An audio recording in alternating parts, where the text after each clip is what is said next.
How to adjust a Fossel watch with just a pair of needle nose pliers and a medium paper clip.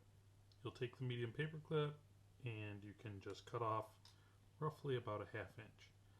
The medium paper clip, you just want to make sure it'll fit into the hole of the band. What we're going to do is take and tap out the little rod that holds the band together, and then we can add or remove pieces as needed. The actual band goes together. They're links similar to this. This is off of this band, and these rods will slide through each one to hold it together. So these would lap in, this rod would go in here, and so on and so forth.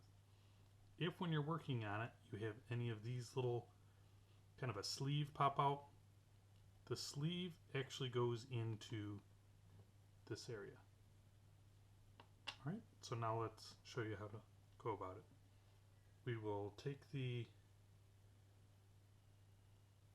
rod and we're going to put it right into, line it up with the little shaft. We also have some little 1/4 inch foam just so we don't injure the watch, and we're going to tap the axle. I went and grabbed another pair of needle nose pliers.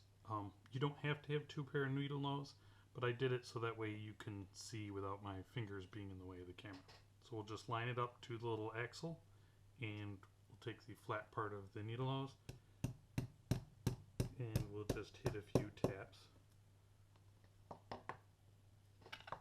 See, the little rod gets pushed through and then the watch comes apart. If you have to remove several of the links, then you'll want to do one from this side and one from the other side to take and make sure that the clip still stays the same. To put any back in, we will just do the opposite. We'll line these back up.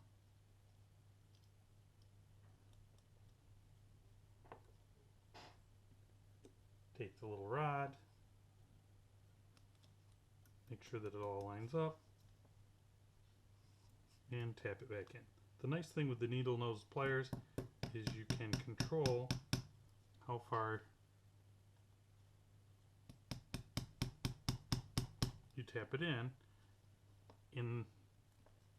without hitting the watch. Then you can just push it down flush with the actual needle nose instead of beating on the actual watch. Okay, here we go. I added one in, placed the next axle, and we'll be done. Alright, as you can see, they're all, I put the links back in and everything works correctly.